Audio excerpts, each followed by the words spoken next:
Hello दोस्तों, मेरा नाम है आशुतोष यादव और आप देख रहे हैं क्वालिटी विथ आशुतोष। दोस्तों, आपको इस चैनल पर मिलने वाले हैं क्वालिटी कंट्रोल के बारे में डिफरेंट डिफरेंट टॉपिक्स पे जानकारियाँ। तो दोस्तों, चैनल के साथ बने रहिए और सब्सक्राइब नहीं किया है तो सब्सक्राइब कीजिए। चलिए शुरू करते हैं आज का टॉपिक। तो दोस्तों, आज का टॉपिक है पोकायोके। पोकायोके मीन्स मिस्टेक प्रूफिंग और इट्स जैपनीज इक्विवेलेंट पोकायोके प्रोनाउंस पो का यो काय is the use of any automatic device or method that either make it impossible for an error to occur or makes the error immediately obvious once it has occurred. It is a common process analysis tool. Means pokayoke का काम है mistake proofing. पोकायोके एक ऐसी strategy बनाता है जो human error को permanently remove करता है और वो एरर दोबारा ना हो, इसके लिए हम लोग पोकायोके का यूज करते हैं। तो आइए हम कुछ पोकायोके के एग्जांपल्स देखते हैं जिससे आपको समझेगा कि उसका यूज कैसे किया जाता है। यहाँ पे आपको कुछ एग्जांपल्स दिख रहे हैं पोकायोके के, जिसमें मैं आपको समझाने वाला हूँ अभी कि इसका पोकायोके का यूज कैसा करना चाहिए। यहाँ पे आप देख रहे हैं ये एक सॉकेट दिख रहा है जिसमें सारे के सारे डायमेंशंस आपको दिख रहे हैं, लेकिन इसके सारे के सारे साइजेस जो है सेम है। अगर आप ये देखेंगे एक इलेक्ट्रिक स्विच का कनेक्शन है जिसमें सारे के सारे इलेक्ट्रिक स्विचेस का सेम डायमेंशन दिया हुआ है। इसमें आपको ये नहीं समझ आएगा कि लाइन, न्यूट्रल और फेस के लिए कौन सा वायर है। अगर किसी ने इसको रिवर्स करके भी लगा दिया तो शॉर्टिंग होने का चांसेस है, जिससे शॉर्ट सर्किट हो सकता है। अभी राइट वे में पोकायोके अगर आप देखेंगे तो यहाँ पे देखिए, यहाँ पे इन्होंने ये इलेक्ट्रिक स्विचेस में जो अर्थिंग का वायर रहता है, ये अर्थिंग के सॉकेट के लिए उन्होंने थोड़ा सा उसका विड्थ बढ़ा दिया है, जिस वजह से आपको बराबर समझेगा। अगर इसको किसी ने रिमूव करके दूसरे डायरेक्शन में भी लगाए तो ये उसके अंदर फिट नहीं बैठेगा। मीन्स यहाँ पे एक पोकायोके ये जो है कि जिससे अर्थिंग का स्विच थोड़ा सा उसका विड्थ बढ़ा देने की वजह से कोई भी डायरेक्शन में आप लगाएंगे तो ये स्विच बैठेगा नहीं। तो जब आप राइट डायरेक्शन में इसको आप प्लेस करेंगे तो ही ये स्विच के अंदर, सॉकेट के अंदर जाके फिट होगा। तो यहाँ से आपको समझता है कि कोई भी पर्सन एरर करना भी चाहेगा तो एरर नहीं होगा, क्योंकि ये जो विड्थ ज़्यादा है वो उसी में ही बैठेगा, ना कि नीचे के दो सॉकेट में बैठेगा। तो इससे आपको समझता है कि इलेक्ट्रिसिटी का एक चांस होने का डर ख़त्म हो जाएगा, जो भी शॉर्ट सर्किट का टेंशन रहेगा वो नहीं रहे। यहाँ अगर बात करते हैं तो यहाँ पे 3 वायर्स दिए हुए हैं और तीनों के कनेक्शन सेम दिए, तो इससे आप आइडेंटिफाई नहीं कर पाएंगे कि कौन सा वायर किस पोजीशन पे लगाना है। तो उसकी जगह लिए हम लोग यहाँ पे पोकायोके यूज़ कर रहे हैं।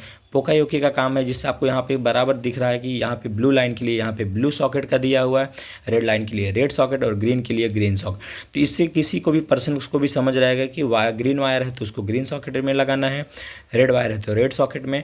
और जबकि ये वाले पैरामीटर में आपको यहाँ पे समझ में नहीं आएगा कि कौन से पैरामीटर, कौन से सॉकेट में कौन सा वायर लगाना है। तो इसी तरह से अगर आपको देखा जाए तो यहाँ पे हॉस्पिटल्स में आप देखते रहेंगे कि जब भी उनको वैक्यूम देना रहता है, एयर देना रहता है या ऑक्सीजन देना रहता है, तो ऐसी चीज़ों में हम लोग यहाँ पे डिफरेंट डिफरेंट सॉकेट का यूज कर देते हैं।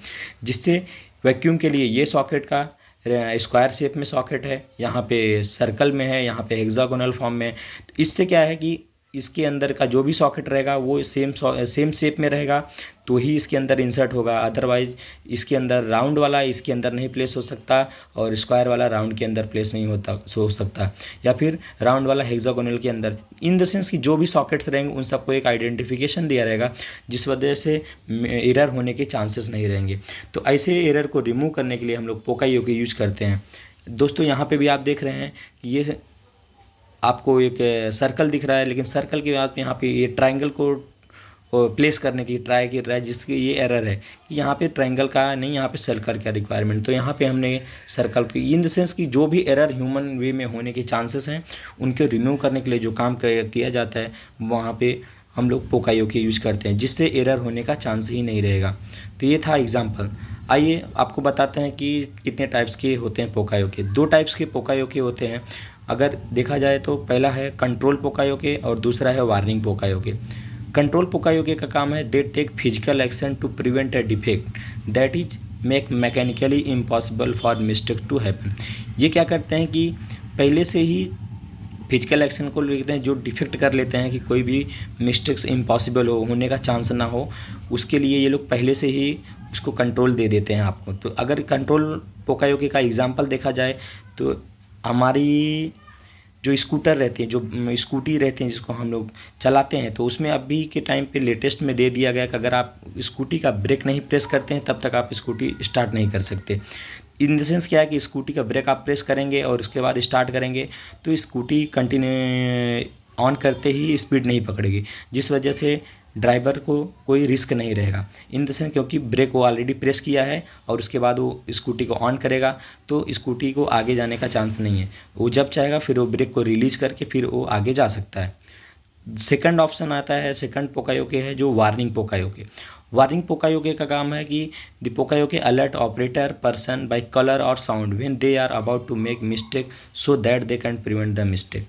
ये क्या करता है कि कोई भी मिस्टेक अगर वो करता है तो हमारा जो है वो वार्निंग देना, पोकायोके जो वार्निंग देता है। तो अगर एग्जांपल लेते हैं, लाइक एक कार है, कार का अगर हेडलाइट ऑन करके आप चले जा रहे हैं तो हेडलाइट अगर ऑन है और आपने कार को बंद कर दिया है तो थोड़े टाइम बाद कार में से साउंड बीप जनरेट होने लग जाता है जो रिप्रेजेंट करता है, जो वार्निंग देता है आपको कि आपने हेडलाइट को ऑफ नहीं किया है।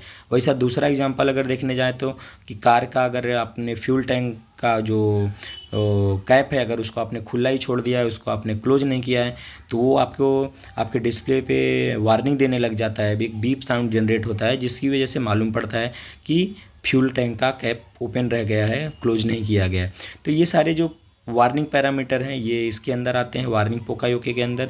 तो ये दोनों के दोनों पोकायोके, एक कंट्रोल पोकायोके होता है जो पहले से कंट्रोल के लिए यूज हो जाता है और दूसरा है वार्निंग, अगर आप कोई मिस्टेक करते हैं तो पहले से आपको वार्न कर देता है। तो आइए दोस्तों यहाँ पे आप देखते हैं पोकायोके के बेनिफिट्स है pokayoke, benefits of pokayoke: eliminate the mistake error defect before they occur. कोई भी प्रॉब्लम्स आने से पहले वो उसको एलिमिनेट कर देते हैं। Detect the correcting defect as they occur. Improvement in product and process quality. Reduction in cost due to poor quality. Reduction in customer complaints and rejection. Prevention of defect outflow to customer, eliminate of unwanted operations related to quality control, higher productivity, less burden on worker। ये सारे पोकायोके के benefits हैं।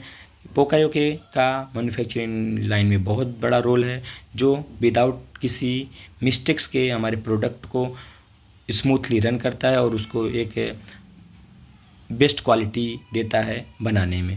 तो दोस्तों ये था पोकायोके के बारे में वीडियो। आपके कुछ डाउट्स हैं तो हमें कमेंट करके ज़रूर बताइए और बने रहिए हमारे चैनल के साथ quality with Ashutosh. Thank you so much.